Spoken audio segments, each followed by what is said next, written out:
Hey y'all, welcome back to the Hack Shack. Like many of you, I don't jump on something the moment that it comes out. I'm sure normal review channels have dissected this thing 8 ways to Sunday, even as far back as late 2023 when this thing first came out. I was doing my usual trolling around on AliExpress looking for some parts for other projects. I spotted this one for what I thought was a great price.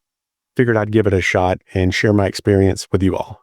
I'm not typically a gaming device review channel, but I know a lot of my viewers like retro gaming just like I do, so that's why I thought I'd give it a look. This isn't some wild technical deep dive, just my honest thoughts.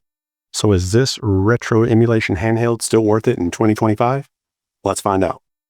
So I saw this pop up on AliExpress for $35 with free but slow shipping.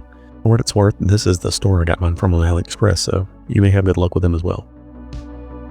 If you don't want to wait, you may be able to grab it elsewhere for hire.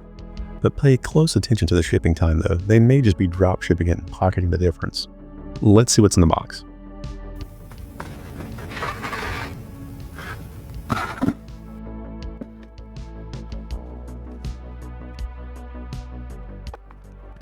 Now this caught my eye. If you notice here, the little tie that goes around the USB cable is kind of already off of it. And that makes me wonder if this thing's been opened before or used and returned or something, because of the way that is. And you can also see that it includes some wipes and a little screen protector in the package, and that's all that's in there. As you can see here, the one I ordered is black, and it was a 128 gig one. That's the main two choices you have if you get an R36S. You can pick a color and decide if you want 64 gig or 128 gig SD, and that's going to vary the amount of games that are preloaded on it.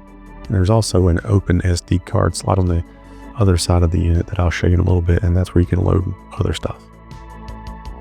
It's got a nice little form factor, a solid screen, and the buttons feel pretty good, not too bad, especially for the price. Now this vertical form factor is probably not as ergonomically nice as the ones that are set up in more of the horizontal wide format. That's just a given for this type. And I think I've read where some folks online have had complaints about the way these shoulder buttons on the back are, but we will see how that goes over time. Right now, they're not really bothering me. But overall, at a quick first glance, this thing looks pretty nice. It runs ArkOS, which is a lightweight Linux-based system designed for retro gaming. If you've messed with these devices before, the interface will feel familiar. And hey, if you don't see all the emulators you expect, don't panic. Some are just hidden in the settings.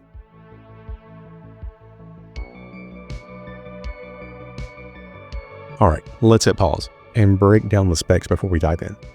We've got a 3.5-inch IPS screen, 640 by 480 resolution. Looks really nice.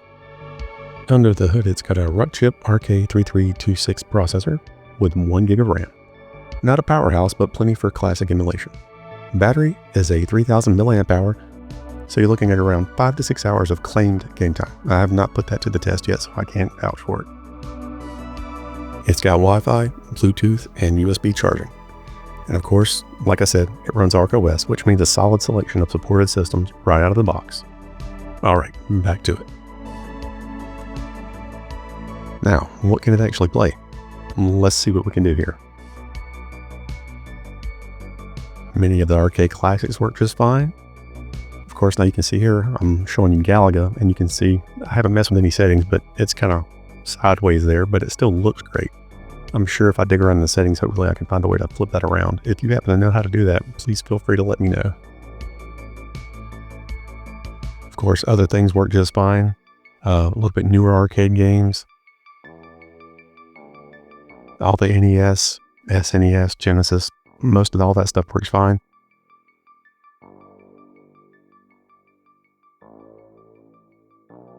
And you'll see N64, some of that's okay. Some of it's not so okay. And the Dreamcast, same thing. Kind of okay, but some stuff's not okay. Several things mention that there are 20,000 games. I don't know about that for sure. I'm going to put a link to a listing that someone has gone through and has a whole list of them. You can go to that if you want and see what all's on there. And at this price point, I'm sure all of these are officially licensed.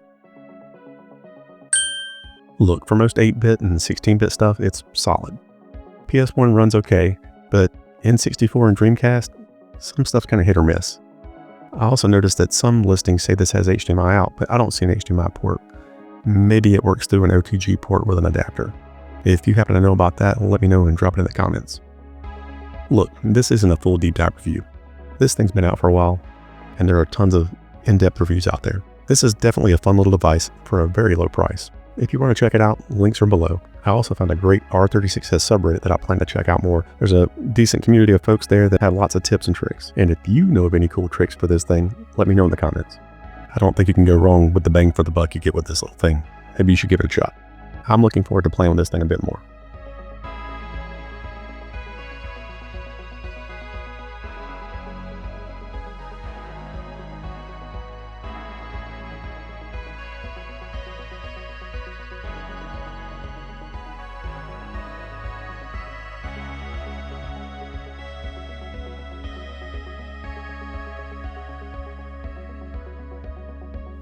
Hey, if you made it this far, thanks for watching.